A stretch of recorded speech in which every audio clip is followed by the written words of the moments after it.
પેલી દાસી પૂછી રહી છે, રાજમાતા આપ ઉદાસ કેમ છો? કઈ રીતે એને સમજાવું કે હું ઉદાસ કેમ છું? મારા જીવનમાં આંધીનું કેવું તુફાન મચી ગયું છે, એનું શું કારણ હશે? મનુષ્યને આ ચક્રાવામાં કોણ ગુમાવતું હશે? આનો સૂત્રધાર કોણ હશે? મૈણા વારંવાર કહે છે, જીવ માત્રને કર્મો નચાવે છે, કર્મો જ દરેક જીવના સૂત્રધાર છે. પણ આવા મારા કર્મો? આજે હું આ રાજમહેલની અટારીએ ઊભી છું. મારી આસપાસ વૈભવ છે. મારા દરેક આદેશને ઝીલવા તત્પર દાસ દાસીઓ ખડે પગે ઊભા છે. ઉજ્જૈનીના સૌ નગરજનો મને રાજમાતા રાજમાતા કહી આદર આપે છે. રાજા પ્રજાપાલ જેવા સાલસને બળવાન રાજા પણ મને આદર આપે છે. શ્રીપાલ જેવો સુંદર, સુશીલ, સંયમી, વીરપુત્ર હોવા છતાં મારા દુઃખનું કારણ શું હશે? કોઈ પણ સ્ત્રીને આથી વધુ શું જોઈએ? ઠીક છે, નાની ઉંમરમાં મને વૈધવ્ય આવ્યું, રાજ્ય ગયું, દુઃખ આવ્યા, પણ દુઃખ ગયા ને સુખ આવ્યા છે ને, આનાથી વિશેષ શું જોઈએ? પરંતુ વાત એમ નથી. કેવળ આવી બાહ્ય વાતો પર સુખ અવલંબતું નથી. મનની સ્વસ્થતા હોય તો જ જીવને શાંતિ વળે, ત્યારે જ જીવન સુખી ગણાય. આટલા વૈભવોની વચ્ચે હોવા છતાં મને અંતરમાં શાંતિ નથી. જ્યારથી શ્રીપાલે પરદેશ જવાની વાત કરી છે ત્યારથી મારી છેલ્લી કેટલીય રાતો અજંપામાં વીતી છે. મારું મન પવનની આંધીમાં ઉડતા સૂકા પાનની જેમ ક્યાંય દૂર સુધી પહોંચી જાય છે. છેલ્લા 50 વર્ષોની યાત્રા કરીને મન ફરી પાછું દેહના પિંજરામાં પૂરાઈ જાય છે. એમાંય ગત 25 વર્ષનો કાળ, 25 વર્ષોના લાંબા કાળમાં આ કમલપ્રભાએ કમલપ્રભા રૂપે કેટલા દિવસો વિતાવ્યા હશે? એક પણ દિવસ નહીં. આ વર્ષો કેટલા કૃપણ અને કેટલા શિથિલ. મારા મનના સઘન આકાશમાંથી અતીતની સ્મૃતિઓની વર્ષા અનેક ધારાએ વરસવા લાગે છે. ક્યારેક એવી મુસળધાર વર્ષા થાય છે કે એના મારાથી મારું મન ચાળની તો નહીં થઈ જાય એવી ભીતિ જગાવે છે. શ્રીપાલ વિદેશ યાત્રાએ જવાનું કહે છે. સારી વાત છે એની. વીર સ્વમાની અને પરાક્રમી રાજકુમાર બીજાના આશરે આનંદ પ્રમોદનું જીવન પસાર કરવાનું પસંદ ન જ કરે. આમ તો મહારાજા પ્રજાપાલે પણ એને કહ્યું કે તારે ચંપાનું રાજ્ય લેવું હોય તો મારી વિશાળ સેના તને આપું. તું અજીતસેન સાથે યુદ્ધ કરી એના પર વિજય મેળવી તારું રાજ્ય પ્રાપ્ત કર. પરંતુ શ્રીપાળે ના પાડી. સસરાની સહાયથી રાજ્ય નથી મેળવવું કે સસરાના આશ્રયે રહેવું પણ નથી. એને વિદેશમાં જઈને ભાગ્યને ચમકાવવું છે. એને એનો ભાગ્યોદય થશે જ એમ મારું મન કહે છે. છતાં એક માતા છું ને હું. વર્ષો સુધી પુત્રનો વિરહ મેં વેઠ્યો છે. પુત્રના રોગગ્રસ્ત દેહને વર્ષો સુધી જોઈને રડી છું, તરફડી છું. મેં એના બાલ્યકાળના લાડકોડ પૂરા કર્યા નથી. એના શૈશવકાળને આનંદથી ભર્યો નથી. હું એને કોઈ સુખ આપી શકી નથી. હવે જ્યારે સુખના દિવસો આવ્યા છે ત્યારે એ મને છોડી જવાની વાત કરે છે. પહેલાં મેં એનો ત્યાગ કર્યો હતો, હવે એ મારો ત્યાગ કરવા તૈયાર થયો છે. પણ હવે હું એનો વિરહ સહન કરી શકીશ? મારું મન કેવું આડું બની ગયું છે. વારંવાર મને એનું મુખ જોવાની ટેવ પડી ગઈ છે. શું કરું? એક તરફ કર્તવ્યની ભાવના એને રોકવાની ના પાડે છે, બીજી તરફ એના તરફનો પુત્ર સ્નેહ એને જવા દેવાની ના પાડે છે. ઓહો, મનમાં કેવું દ્વૈત પેદા થઈ ગયું છે, વિચારોનું દ્વૈત. કોઈ વાર શ્રીપાલ જંગલમાંથી પાછા આવવામાં એટલી વાર લગાડતા કે હું ચિંતામાં પડી જતી. સખી લલિતા મારા મનની વાતનું અનુમાન કરી લેતી અને આશ્વાસન આપતી કહેતી, સખી, તું મારા પ્રિય સખાનું અપમાન કરે છે. હું એની સામે જોઈ રહેતી. તે હસીને કહેતી, શ્રીપાલ જંગલમાં એકલા શું શું કરી શકે છે? જંગલી હિંસક પ્રાણીઓને શક્તિહીન કરી દે છે. એ જો તું જાણતી હોત તો તું આટલી ચિંતા ન કરત. લાગે છે કે શ્રીપાળના બાહુબળ અને અસ્ત્ર કૌશલ પર તને ભરોસો નથી. આ શું શ્રીપાળનું અપમાન નથી? તું એમની ધર્મપત્ની છો તો પણ એમના માટે આવી કલ્પના કરે છે. તું એમની ચિંતા ન કર. લલિતાનું આશ્વાસન સાંભળીને હું મારી જાતને દિલાસો આપવાનો પ્રયત્ન કરતી હતી. એ દિવસે શ્રીપાલ પાછા આવ્યા ત્યારે લોહી તરબોળ અને જખમી હતા. આ કેમ થયું એ કોઈ જાણતું ન હતું. એ દિવસે તેઓ કંઈક બેચેન હતા. એ હાલતમાં જ પાંચાલ દેશના એક વેગવાન ઘોડા પર બેસીને તેઓ જંગલમાં ગયા હતા. ઘોડાએ વેગ પકડ્યો ને એ જંગલમાં અંતર્ધાન થઈ ગયા. બહુ વાર પછી એ ઘોડો એકલો જ ઝડપથી દોડતો પાછો આવ્યો. સેવકો શ્રીપાલને શોધીને થાકી ગયા. આખરે પહાડની તળેટીમાં બેભાન પડેલા જોયા. જખમી દશામાં ઉચકીને તેમને લઈ આવ્યા. રોમાંચક ઘટનાઓના નાયક બનવાની લાલસા શ્રીપાલમાં જન્મથી હશે. કદાચ આળસ ને ઉદાસી દૂર કરવા માટે એ ભયાનક ઘોડાની પીઠ પર એ વન પર્વત પ્રદેશનું સૌંદર્ય જોતા જોતા અસ્વસ્થ થઈ ગયા હશે. એ વખતે ઘોડો એમના કાબુ બહાર ગયો હશે અને એ પડી ગયા હશે. કેવી રીતે શું થયું એનો વિચાર કરવાનો સમય ન હતો. તરત જ સારવાર શરૂ કરી. રાજવૈદ્ય ચિકિત્સા કરી. તેમણે કહ્યું, સતત લોહી વહી રહ્યું હતું, પણ ચિંતા જેવું નથી, હમણાં ભાનમાં આવી જશે. એ વખતે લલિતાએ હસીને કહ્યું, હવે સમજી, ઉજ્જૈનીની અશ્વશાળામાં બીજા આટલા અશ્વો હોવા છતાં પાંચાલનો દુષ્ટ અશ્વ લઈ જઈને શ્રીપાલે શા માટે આપત્તિ વહોરી લીધી? નહીં તો તન્વી પ્રિયતમા મૈણાનું સાહચર્ય કેમ મળે? સદાચારી, સુશીલ અને બોલવામાં સંયમવાળા શ્રીપાળ મૈણા પાસે જબરદસ્તી સેવા સાહચર્ય મેળવે નહીં ને? લલિતાની દરેક વાતમાં રસિકતા હોવા છતાં મારા દુઃખ અને સંતાપની સીમા ન હતી. વિચાર કરતી હતી કે શ્રીપાલે આવું કામ ખરેખર શા માટે કર્યું. હું શ્રીપાલના પગ પાસે બેઠી હતી. માથા પાસે માં કમલપ્રભા બેઠા હતા. શ્રીપાલ ભાનમાં આવી રહ્યા હતા. આંખ ખુલતા જ મારા પર એમની નજર પડી. મારી આંખો ભરાઈ આવી. માં બેઠા હતા એટલે મેં મારી જાતને એકદમ સંભાળી લીધી. શ્રીપાલે એકવાર આંખો ખોલીને પાછી મીચી દીધી. બીજી જ ક્ષણે માં સામે જોઈને હસ્યા અને બોલ્યા, નાની અમસ્તી વાતમાં તમે સૌ ગભરાઈ જાઓ છો. લોહી વહી જાય એ મારા માટે કોઈ નવી વાત નથી. કમલપ્રભાએ કોઈ જવાબ ન આપ્યો. માત્ર એમના વાળ પર હાથ ફેરવતા રહ્યા. એમની આંખમાં આંસુ આવ્યા. શ્રીપાલ માટે હળવું ભોજન કરવા તે ઉઠ્યા. મને કહેતા ગયા, શ્રીપાલના પગના તળિયા ધીરે ધીરે પંપાળતી રહેજે. હું પણ એ જ ઈચ્છતી હતી. ધીરેથી હૃદયની બધી આર્દ્રતા સાથે નીલકમલની જેમ એમના પગને પંપાળવા માંડી. ત્યાં લલિતા બોલી, રાજકુમાર, મારા અહીં રહેવાથી તમારા આરામમાં મુશ્કેલી તો નથી પડતી ને? શ્રીપાલના મુખ પર હાસ્ય ફરી વળ્યું. ત્યાં લલિતાએ પોતાની વાચાળતા આગળ ચલાવી. હું લજ્જા અને દુઃખથી બેવડ વળી ગઈ. શ્રીપાલ ગંભીર થઈ ગયા. તેઓ બોલ્યા, લલિતા, કોઈ પણ યુદ્ધના કારણે પૃથ્વી પર લોહી વહેતા આવ્યા છે. દાનવ તો નષ્ટ કરવા માટે થોડું લોહી વહેવડાવવું પડે છે. શું કહો છો? દાનવ કોણ? યુદ્ધ શાનું? શ્રીપાલ સ્થિર નજરે લલિતા સામે જોઈ રહ્યા. માણસની કામના ને વાસના દુષ્ટ દાનવ છે અને વિવેક વચ્ચે સંઘર્ષ થાય છે. કામના રૂપ દાનવ બળવાન થઈ જાય ત્યારે માથા પર લોહી બનીને ચડી જાય છે. વાસના ગળી જાય છે વિવેકને. બસ માથા પરથી લોહી વહી જાય એટલે દાનવ હારી જાય છે. કોની વાત કરો છો? મારી વાત, માણસની વાત, માણસની વાસનાની વાત. મન થતું હતું કે શ્રીપાલની છાતી પર માથું મૂકીને ખૂબ આંસુ વહાવી દઉં. પૂરા વિશ્વાસથી કહું, સ્વામી, તમારા વિના ઉજ્જૈનીમાં આ દેહ ધારણ કરીને કેવી રીતે જીવી શકીશ? હું ચૂપચાપ એમને જોતી જોતી શુંનું શું વિચારતી રહી. એ શા માટે વિદેશ પરદેશ જવાની હઠ લઈને બેઠા છે? મારા માટે આનાથી મોટી બીજી કઈ સજા હોઈ શકે? વિદાયના હાવભાવથી એમણે કહ્યું, હવે રજા આપો મૈણા. જીવતા રહીશું તો પાછા મળીશું. વન જંગલમાં એકવાર પગ મૂક્યા પછી ક્યાં શી આપત્તિ આવે કોણ જાણે? આશંકા, ઉદ્વેગ અને ચિંતાથી મારું મોઢું સુકાઈ ગયું. મનમાં થતું હતું કે શ્રીપાલના ચરણોમાં નમી પડીને કહું, મને ઠોકર મારીને પરદેશ જાઓ. ઉદ્વેગ અને આકાંક્ષામાં થોડું થોડું મરવા કરતાં આપના ચરણોમાં મૃત્યુ કલ્યાણકારી હશે. પણ મને લાગ્યું કે એ મારો ઝાંખો ચહેરો જોઈને મનમાં દુઃખી થશે. મેં મારા મનને કઠોર બનાવીને કહ્યું, ચંપાના અને ઉજ્જૈનીના શ્રેષ્ઠ વીર શ્રીપાલ અરણ્યમાં અણધારી આપત્તિની વાત કરે છે. પહેલી વાર સાંભળું છું.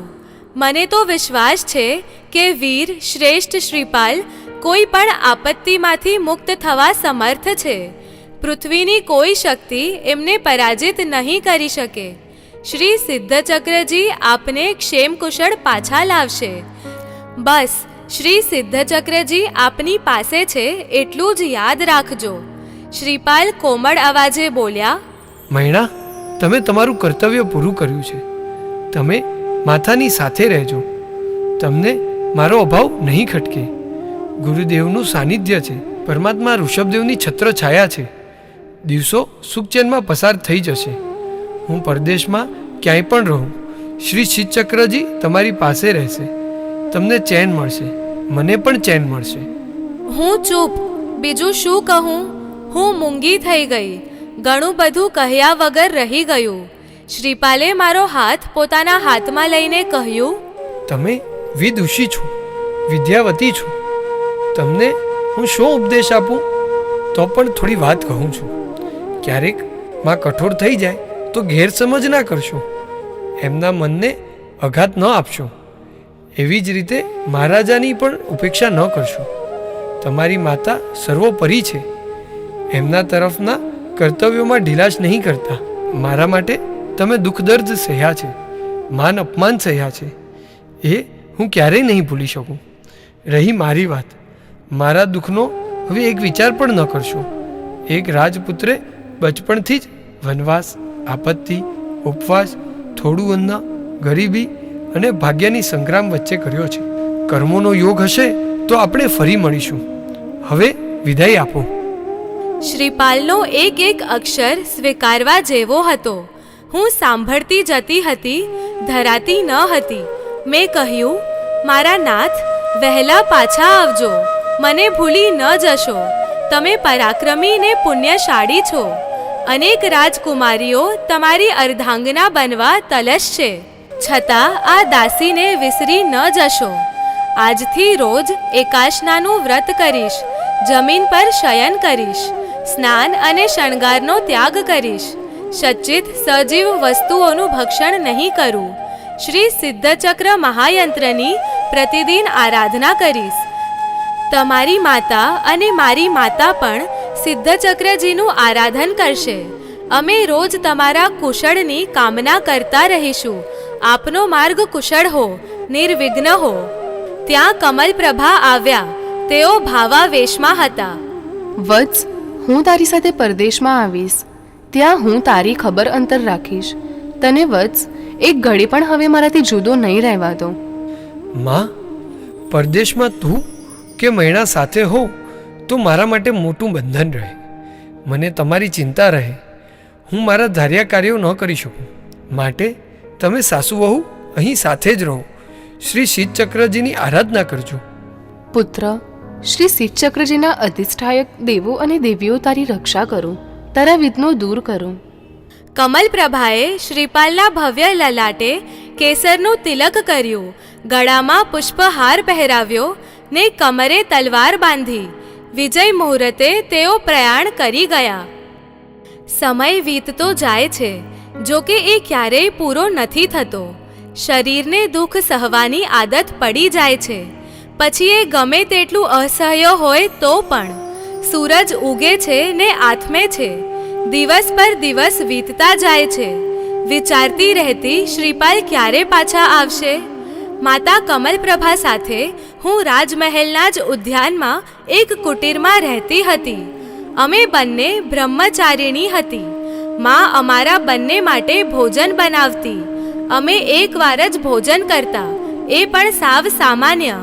દિવસનો મોટો ભાગ પૂજા અર્ચનામાં અને સિદ્ધચક્રજીની આરાધનામાં પસાર થતો. રોજ પરમાત્માને અમે સાસુ વહુ પ્રાર્થના કરતી હતી કે શ્રીપાલ જ્યાં હોય ત્યાં સુખી રહે, તેમના દુઃખો દૂર થાઓ. દેવર્ષિ નારદ પાસેથી કોઈ વાર શ્રીપાલના ખબર મળી જતા. દેવર્ષિ નારદ ઘણા દિવસ પછી આવ્યા હતા. શ્રીપાલના સમાચાર લઈને આવ્યા હતા. મારો સંન્યાસીની જેવો વેશ જોઈને તેઓ હસ્યા, બોલ્યા, હવે આ ઉદ્યાન કુટીર છોડીને મહેલમાં પાછા જાઓ. રાજનંદિની, આ બધાની હવે શું જરૂર છે? મેં આશંકાથી પૂછ્યું, દેવર્ષિ, શ્રીપાલ કુશલ તો છે ને? શ્રીપાલના કુશલતા સિવાય બીજા શા સમાચાર હોઈ શકે? શ્રીપાલ તો વીર પુરુષ છે. એ જ્યાં પગ મૂકે છે ત્યાં શ્રેષ્ઠતા પ્રાપ્ત કરે છે. દરેક દેશમાં એમને વિવિધ પ્રકારના દુર્લભ ઉપહાર મળે છે અને સન્માન મળે છે. મૈણા, માનસની કામના અવિનાશી છે. સંસારની દરેક ઉત્કૃષ્ટ વસ્તુથી ઘર સજાવ્યા પછી પણ મન ખાલી રહે છે. જેટલું પામે છે એટલું જ વધુ પામવાની ઈચ્છા વધી જાય છે. એટલે શ્રીપાલ જેટલું વધારે મેળવશે અને એટલી જ તમારી આકાંક્ષા, મોહ, માયા અને સાથે સાથે દુઃખ તથા અભાવ પણ વધી જશે. એટલે શ્રીપાલને શું શું મળ્યું તે ન પૂછો. કદાચ એથી તમને દુઃખ થશે. દુઃખ થશે? હું આશંકાથી બાવરી બની ગઈ. દેવર્ષિએ કોમલ અવાજે કહ્યું, મૈણા, આપ કોઈ સાધારણ રાજકન્યા નથી. આપ વિશિષ્ટ છો. તમે રાજાઓના અને શ્રેષ્ઠીઓના અંતઃપુરમાં અનેક ઉપપત્નીઓ જોઈ છે અને રાજાઓનું આ ગૌરવ ગણાય છે. અને એટલે શ્રીપાલ વિદેશ યાત્રામાં જો પોતાના પૌરુષના બળે સુંદર રાજકુમારીઓ મેળવે તો એને તમારું ગૌરવ માનવું જોઈએ. શ્રીપાલ ભલે 100 પત્નીઓ સ્વીકારે, પણ આપ એમના પ્રથમ પત્ની પ્રિયતમા રહેવાના જ. બીજી પત્નીઓની વચ્ચે તમારી શ્રેષ્ઠતા સ્થાપિત કરવાનો મોકો મળશે. તેથી આપ શ્રીપાલને વધુ પ્રિય બની શકશો. શ્રીપાલમાં એક અદ્ભુત આકર્ષણ શક્તિ છે. જે રાજ્યમાં તેઓ જાય છે એ રાજ્યની રાજકુમારી પોતાને એમની સમક્ષ અર્પિત કરી દે છે. શ્રીપાલ પુરુષ થઈને ના કેમ પાડી શકે? હું આવક થઈ દેવર્ષિને જોઈ રહી. તેમણે હસીને કહ્યું, વિદેશના તે રાજાઓ મહાબલવાન વીર પુરુષો છે. તેઓ પ્રાણનું બલિદાન આપવા સદાય તૈયાર રહે છે. તેથી શ્રીપાલે લગ્ન દ્વારા એ વીરભૂમિ સાથે મિત્રતા સ્થાપિત કરી છે. બીજા અર્થમાં કહીએ તો આવતા યુદ્ધ માટે એમને પત્રિકા આપી આવ્યા છે. આ રાજનૈતિક કારણોથી શ્રીપાલના લગ્નો આવકારવા યોગ્ય છે. મને આશ્વાસન મળ્યું. રાજનૈતિક કારણોથી જો શ્રીપાલ 100 પત્ની સાથે લગ્ન કરે તો મને દુઃખ નથી. પણ બીજી કોઈ રમણીને મારા કરતાં વધારે સુંદર, વિદુષી કે પ્રેમમયી માનીને એના પ્રેમમાં અંધ થઈને લગ્ન કરે તો એ મારા માટે ઘોર અપમાન ઠરશે. મનમાં ને મનમાં પ્રભુને પ્રાર્થના કરતી હતી કે દેશહિતમાં શ્રીપાલ ભલે 100 નારીને વરે પણ પ્રેમમાં પડીને કોઈની સાથે લગ્ન ન કરે. મારી એક સખી હતી માયા. માયાનો અર્થ છે ઇન્દ્રજાલ. મમતા, મોહ, શઠતા આ બધાને ભેગા કરવાથી જે અર્થ થાય છે એ જ છે જીવન. એટલે કે જીવન માયા છે. દેવર્ષિ નારદના ગયા પછી હું કંઈક વ્યાકુળ થઈ ગઈ હતી. અજાણપણે ઈર્ષ્યાથી બળતી હતી. અભિમાનથી ક્ષીણ થતી હતી. રાજનૈતિક કારણોથી શ્રીપાલ એકથી વધુ પત્નીઓનો સ્વીકાર કરી રહ્યા છે એ પણ જિદ્દી મન સ્વીકારી શકતું ન હતું. માયા મારું મન પરિવર્તન કરવા 1000 પ્રયત્ન કરતી હતી. મારા કાનમાં કહેતી હતી, મહારાણીજી, કોના માટે બ્રહ્મચારિણીનું જીવન? કઠોર તપસ્યા, સાદાઈ ભર્યું જીવન, નિંદ્રાવિહીન રાતમાં કોની વ્યાકુળ પ્રતીક્ષા? નિષ્ઠુર શ્રીપાળ માટે? તેઓ તો આ દરમિયાન 3 કન્યાઓ સાથે દાંપત્યનો આનંદ લઈ ચૂક્યા છે.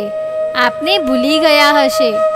આવશે ત્યાં સુધીમાં આપના માટેની ઉત્કંઠા, કુતૂહલ, આકર્ષણ ઓછા નહીં થઈ ગયા હોય? આપ રૂપવતી છો, વિદુષી છો, શ્રેષ્ઠ નારી છો. આ જીવન સુખ માટે છે, ઉપભોગને આનંદ માટે છે. સુખની આશામાં જ માણસ અસહ્ય દુઃખ સહન કરી લે છે. પણ આ સુખ તો શ્રીપાળે સમાપ્ત કરી નાખ્યું છે. ભૂલી જાઓ એમની વાત. યૌવન આપની પાસે આવીને સ્થિર થઈ ગયું છે. વિપુલ વૈભવ આપના ચરણોમાં આળોટે છે. જીવનની પળે પળ મૂલ્યવાન છે, પણ યૌવનની દરેક પળ અમૂલ્ય હોય છે. જીવનનો ઉપભોગ કરો મહારાણી. શ્રીપાળ પાછા આવીને જુએ કે આપણે દુઃખ દેવા માટે એમણે જે કાવતરું કર્યું હતું એ નિષ્ફળ ગયું છે. માયા મધમાખીની જેમ મૃદુ ગુંજનમાં કહેતી હતી. જીવનનો અર્થ ઉઘાડી રહી હતી. કોઈ વાર એની ચતુરાઈ મને મોહિત કરી જતી. માયાની વાતોના જોરમાં વહી જાઉં ક્ષણિક જીવનની દરેક પળને સુખમય કરું. દરેક માણસની જીવનમાં અસ્થિર પળો આવે છે, પણ લક્ષ્ય હોય છે સ્થિરતા, શાંતિ અને પરિપૂર્ણતા. પણ મારી સ્થિરતા ક્યાં, પરિપૂર્ણતા ક્યાં? જેને નિકટ ઈચ્છું છું તે દૂર છે. નદીના વહેણમાં વહેતા ફૂલની જેમ, હાથથી સરકી જતી પળોની જેમ. મને થયું વીર પુરુષ શ્રીપાલ ભલે આખી પૃથ્વીની રાજકન્યાઓને પરણે, એમાં એમનો શો દોષ? એમના હૃદયમાં મારું સ્થાન અવિચલ અને અપરિવર્તનીય જ છે ને રહેશે. મારી એ શ્રદ્ધા છે, એમની હું શ્રદ્ધા છું, અને અમારી શ્રદ્ધા છે શ્રી સિદ્ધ ચક્રજી. ઓમ શાંતિ, ઓમ શાંતિ, ઓમ શાંતિ.